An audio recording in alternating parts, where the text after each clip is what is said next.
So the first set of reactions in photosynthesis are light dependent. So we're going to start with these.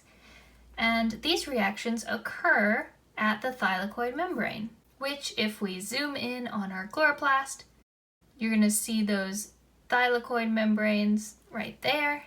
And that is where the light-dependent reactions are going to take place. They utilize two protein complexes,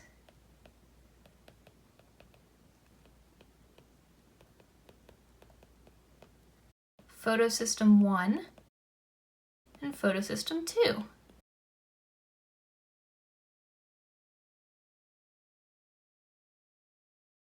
Even though Photosystem 1 was discovered first, I'll just abbreviate it as PS1 for Photosystem 1. So even though Photosystem 1 was discovered first, it comes second in the sequence. So to begin drawing out light-dependent reactions, we're going to start with Photosystem 2.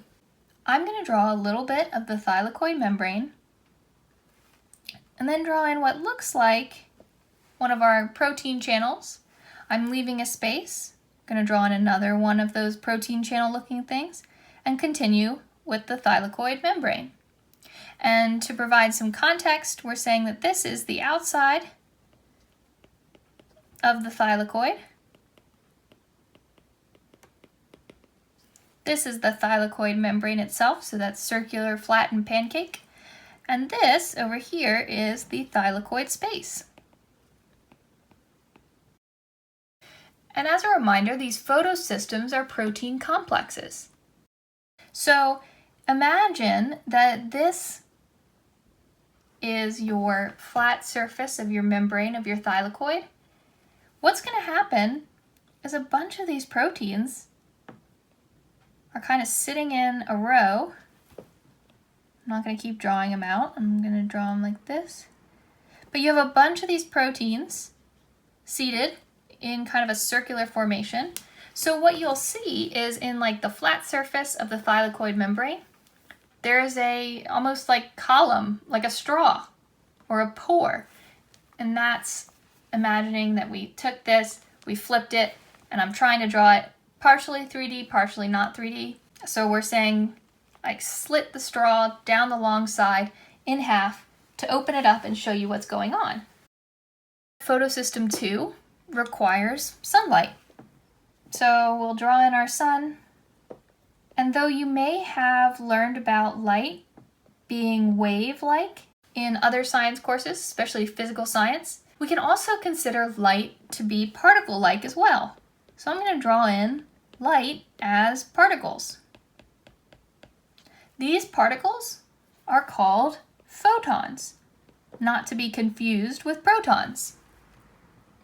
So here's our photons of light. They're like little teeny light particles. They come with very high energy. Remember, because light is energy. So now let's zoom in. These photons come into the protein complex and they come into contact with a very important pigment. And there are a bunch of these pigment molecules in Photosystem 2. I'm not drawing all of them because they're all over inside this inner space. These pigments, I made them green because this is chlorophyll. So what happens when these photons come in to Photosystem 2 is that they touch a molecule of chlorophyll. And remember, these bring such high energy with them that they're coming in and they're like, woo, yeah, really excited. And then they bring that energy against the chlorophyll molecule, and then it will start wiggling in response. It's like, oh, okay, it's high energy time, let's go. So you have wiggling motion, and then it contacts the chlorophyll, and then you're going to get wiggling motion of the chlorophyll. Once it wiggles enough, it's going to run into this chlorophyll, and it's going to set this chlorophyll in motion. It's going to bump into this one, it's going to start wiggling, bump into this one, and you get like a chain reaction kind of thing. Well, when it goes to the end of the chain, And the chlorophyll just can't take it anymore. There's nowhere else to go. An electron is going to pop off. And so, sitting inside the thylakoid space is a molecule that we call an electron acceptor. It actually accepts the electron from the chlorophyll. So that electron comes off and clicks in and attaches to the electron acceptor. And this electron acceptor goes to photosystem 1. The only problem that we have now is that we lost an electron. And for this process to keep occurring in photosystem 2, we have to have some way to put an electron back. We're not going to put this same one back. He's already gone. We're going to imagine he's not here anymore. So we have to find a way to put electrons back. And how we do this is through the oxidation of water. Remember when we had our redox reactions videos, we talked about oil rig. We said that oxidation is losing. So if we are oxidizing water, we are going to be losing electrons. And oftentimes, paired with those electrons are going to be hydrogen ions. So that is going to be the next thing I'm going to draw out. We start with a water molecule.